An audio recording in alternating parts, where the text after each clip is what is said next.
भारत की राजनीति में अभी सिर्फ चुनाव और सत्ता की बात हो रही है। अब चर्चा हो रही है कि तेल की और वो पश्चिमी बंगाल में मिले ऐसे ऑयल फील्ड की जो राज्य की किस्मत बदल सकता है। हाल ही में समीक भट्टाचार्य और निर्मला सीतारमण के बीच दिल्ली में हुई बैठक में सबसे बड़ा मुद्दा है अशोक नगर ऑयल फील्ड। तो आखिरकार ये ऑयल फील्ड कितना बड़ा है? क्या बंगाल भारत का नया एनर्जी हब बनने जा रहा है? और क्यों कहा जा रहा है कि ये सोनार बंगला की नई शुरुआत हो सकती है? आज की वीडियो में हम समझेंगे पूरी कहानी आसान भाषा में।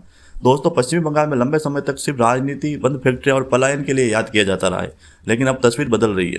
कोलकाता से लगभग 48 किलोमीटर दूर मौजूद अशोकनगर ऑयल फील्ड आज पूरे देश का ध्यान खींच रहा है, क्योंकि यहाँ मिला एक ऐसा तेल और गैस रिजर्व जिसे ओएनजीसी पूर्वी भारत की सबसे बड़ी ऊर्जा खोजों में से एक मान रहा है।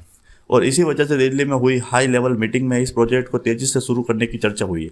आखिरकार क्या है Ashoknagar oil field? Oil and natural gas corporation यानी ओएनजीसी ने साल 2018 में इस रिजर्व की खोज की थी। यह पश्चिमी बंगाल की ही नहीं बल्कि पूरे पूर्वी भारत का पहला बड़ा तेल और गैस उत्पादन क्षेत्र माना जाता है। रिपोर्ट्स के मुताबिक यहाँ लगभग 240 मिलियन बैरल तेल होने का अनुमान है। अब जरा सोचिए, अगर इसका पूरा इस्तेमाल होता है तो बंगाल सिर्फ खेती और सर्विस सेक्टर पर निर्भर नहीं रहेगा, बल्कि एनर्जी इकोनॉमी का सबसे बड़ा सेंटर बन सकता है। अब बात करते हैं इंटरेस्टिंग फैक्ट्स की। बंगाल में 60 साल बाद मिली बड़ी सफलता। बहुत कम लोग जानते हैं कि ओएनजीसी पिछले लगभग 60 सालों से बंगाल में तेल खोजने की कोशिश कर रहा था।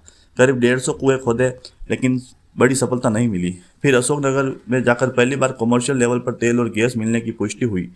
यानी ये सिर्फ एक ऑयल फील्ड ही नहीं बल्कि 60 साल की मेहनत का रिजल्ट है। यहाँ का तेल ब्रेंट क्रूड से भी बेहतर पाया गया है। अब यह बात बहुत इंटरेस्टिंग है। रिपोर्ट्स के अनुसार अशोकनगर से निकला क्रूड ऑयल काफ़ी लाइट क्रूड कैटेगरी का है।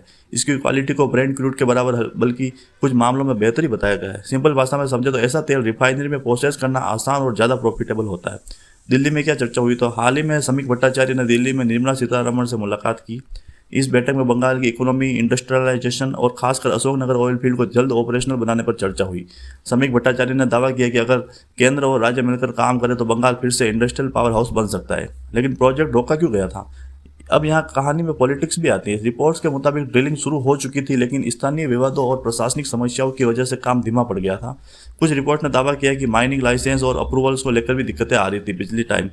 अब नई राजनीतिक परिस्थितियों में बाद उम्मीद की जा रही है कि प्रोजेक्ट को तेजी मिलेगी। इंटरेस्टिंग फैक्ट्री, ये सिर्फ ऑयल फील्ड नहीं, पूरा इकोनॉमिक कॉरिडोर बन सकता है। एक्सपर्ट मानते हैं कि अगर प्रोडक्शन बड़े स्तर पर शुरू होता तो इसके आसपास refinery unit, logistic hub, chemical industries, storage plants, pipeline infrastructure और ट्रांसपोर्ट जॉब सब डेवलप हो सकते हैं। मतलब सिर्फ तेल नहीं निकलेगा, हजारों नौकरियां भी बन सकती है। बंगाल की इकोनॉमी के लिए कितना बड़ा मौका। पश्चिमी बंगाल कभी भारत का इंडस्ट्रियल हब माना जाता था, लेकिन पिछले दशकों में कई इंडस्ट्रीज बंद हुई और बड़ी संख्या में लोग नौकरी के लिए दूसरे राज्यों में जाने लगे। अब बीजेपी सोनार बंगला विजन के तहत इंडस्ट्री, इन्वेस्टमेंट और जॉब्स पर जोर दे रही है। अगर अशोकनगर प्रोजेक्ट सफल होता है तो राज्य की रेवेन्यू बढ़ सकती है, रोजगार पैदा हो सकते हैं, प्राइवेट इन्वेस्टमेंट आ सकता है और बंगाल की इकोनॉमी को नया पुश मिल सकता है। हल्दिया रिफाइनरी को भी फायदा हो सकता है। रिपोर्ट के अनुसार अशोकनगर से निकलने वाले क्रूड ऑयल आगे चलकर हल्दिया रिफाइनरी में प्रोसेस किया जा सकता है। यानी बंगाल के अंदर ही पूरा एनर्जी इकोनॉमी सिस्टम डेवलपमेंट्स होने की पूरी संभावना है। भारत के लिए क्या महत्वपूर्ण है? तो आज दुनिया की तेल की कीमतें और जियोपॉलिटिकल टेंशन लगातार बढ़ रहे हैं। मिडल ईस्ट में तनाव और सप्लाई डिस्ट्रप्शन के कारण भारत हमेशा एनर्जी सिक्योरिटी को लेकर चिंतित रहता है। ऐसे समय में देश के अंदर अगर नए ऑयल फील्ड्स मिलना बहुत बड़ी स्ट्रेटेजिक एडवांटेज माना जा सकता है। कंक्लूजन यह है कि दोस्तों, अगर अशोकनगर ऑयल फील्ड सिर्फ बंगाल का मुद्दा ही नहीं, ये भारत की एनर्जी सिक्योरिटी, इकोनॉमी और ईस्टर्न इंडिया के डेवलपमेंट से भी जुड़ा हुआ है।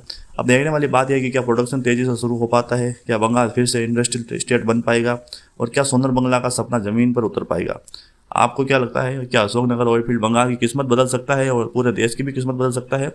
कमेंट में जरूर बताएं और वीडियो पसंद आई हो तो लाइक, शेयर और सब्सक्राइब जरूर करें।